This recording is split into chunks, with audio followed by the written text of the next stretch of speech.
Ito na, tensyon sa BICAM. Uminit ang usapan matapos magulat ang ilang mga senador sa biglang paglitaw ng 32 billion na budget na para sa kanila ay malinaw na parang insertion. Ando na naman tayo sa insertion.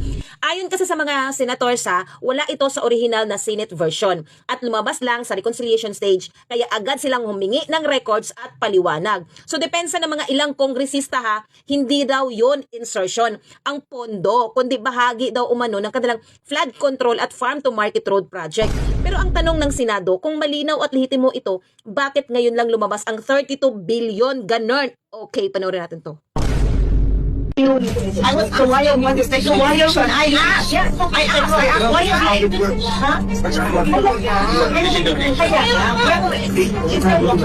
so meron sila so ang bakit tayo dito kasi ako lang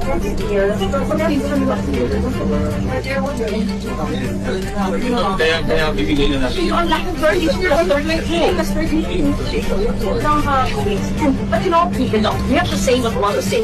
But I will be ganun na. Kaya ang dito, kung we put it on records, and definitely zero utilization. The reports in Bangladesh that we take for buying and selling for district, along with service,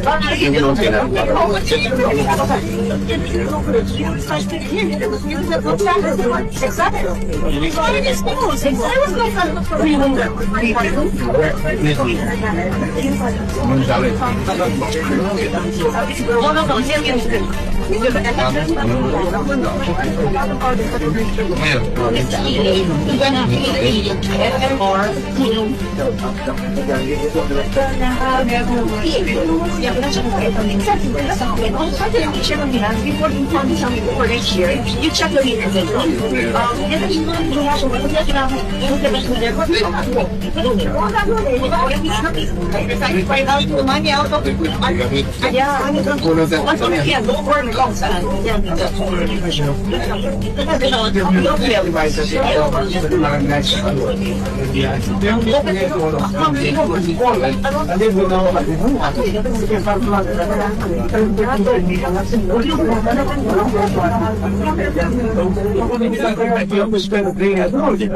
I know.